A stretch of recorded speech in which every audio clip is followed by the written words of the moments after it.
અગર તમને એવો અંદાજ આવ્યો કે તમે ઓવર થિંકિંગના લૂપમાં ફસાઈ ગયા છો અને તમારે ઇમિડિયેટલી પાછું આવવું છે, તો first thing is deep breath લો, જેથી કરીને તમારું માઇન્ડ અને બોડી બંને કનેક્શનમાં આવે અને તમે ડીપ બ્રીથથી એ લૂપને બ્રેક કરી શકો.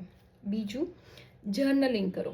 જે પણ મનમાં આવે છે એ લખો. ઘણી વખત લખવાથી વેન્ટ આઉટ થઈ જાય છે અને લૂપ બ્રેક થઈ જાય છે. ત્રીજું, બોડી મૂવમેન્ટ કરો. નેક મૂવમેન્ટ કરો, વોકિંગ કરો, રનિંગ કરો, તમને જે પણ ઈચ્છા થાય, પણ બોડી મૂવમેન્ટ કરો, બિકોઝ એ લૂપને બ્રેકની જરૂર હોય છે. ચોથું, તમારી જાતને પૂછો કે આ પ્રોબ્લેમ રિયલ છે કે મારો બનાવેલો છે, સોલ્યુશન ઓરિએન્ટેડ છે કે પ્રોબ્લેમ ઓરિએન્ટેડ છે. અગર સોલ્યુશન ઓરિએન્ટેડ છે તો સોલ્યુશન માટે વિચારો, ના કે એકના એક ઇસ્યુમાં જાઓ. અને પાંચમું, વર્તમાનમાં પાછા આવો. 5 વસ્તુ જોઈ લો, 3 વસ્તુ ફીલ કરી લો, તો એવી રીતે વર્તમાનમાં પાછા આવો જેથી કરીને લૂપ બ્રેક કરી શકાય.